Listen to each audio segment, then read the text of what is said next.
A palavra eutanásia tem origem grega e representa literalmente boa morte. É comumente entendida como a prática pela qual o médico abrevia a vida de um paciente incurável. A eutanásia consiste na conduta de abreviar a vida de um paciente em estado terminal ou que esteja sujeito a dores e intoleráveis sofrimentos físicos ou psíquicos. Agora, começando os tipos de eutanásia.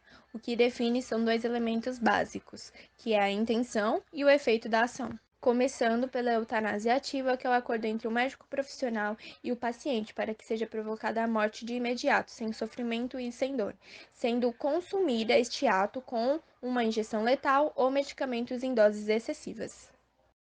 Já a eutanásia passiva ou ortotanásia é quando o médico não dá nenhuma assistência à vida. Ele provoca a morte removendo alguma máquina ou acabando com algum tratamento que seja o suporte de vida do paciente, ou tirando alguns recursos necessários para as funções vitais do corpo, como a falta de água, alimentos, fármacos ou até mesmo os cuidados médicos. Já a eutanásia involuntária é totalmente diferente das outras citadas, porque é quando o médico dá assistência à morte do paciente contra sua vontade ou sem a sua autorização, por ele estar em estado terminal. Quem decide, quem toma essa decisão é a família do paciente, que o impede que ele continue a sofrer. E totalmente o oposto de todos citados acima é a distanásia, que é quando o médico prolonga a vida e no final de tudo o paciente tem uma morte dolorosa e longa. O termo eutanásia designa tanto a eutanásia propriamente dita como o suicídio assistido. Já o suicídio assistido é quando o médico promove a morte de alguém.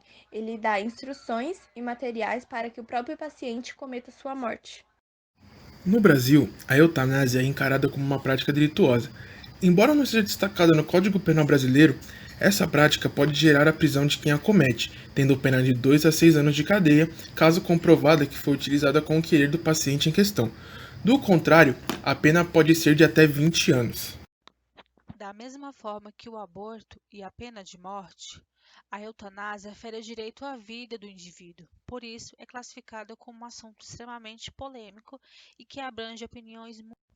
As opiniões favoráveis à prática da eutanásia dizem que ela é uma maneira de evitar o prolongamento da dor e do sofrimento do paciente que possui uma doença irreversível. Defendem também o sentimento dos familiares diante de uma situação delicada e a dignidade do paciente que não possui condições favoráveis à vida. Outro fator é a questão financeira, pois a estadia no hospital e um longo tratamento pode custar fortunas tanto ao Estado como à família do paciente. Já os contrários da prática dizem que o Estado tem o dever de preservar a vida humana a qualquer custo, assim como o médico, de cuja ética não pode abrir mão. Argumentam também que a eutanásia seria um direito ao suicídio, tendo em vista que a própria pessoa ou algum familiar poderia pôr fim à sua vida, com a ideia de que isso aliviaria a dor e sofrimento do paciente.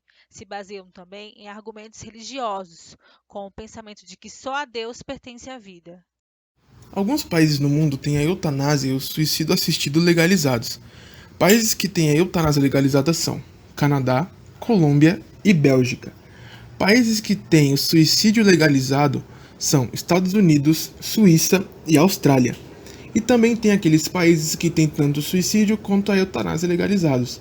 São eles Holanda e Luxemburgo. A Espanha abriu um congresso para que haja também a legalização da eutanásia no país. Afinal de contas, a distanásia é mais ética do que a eutanásia?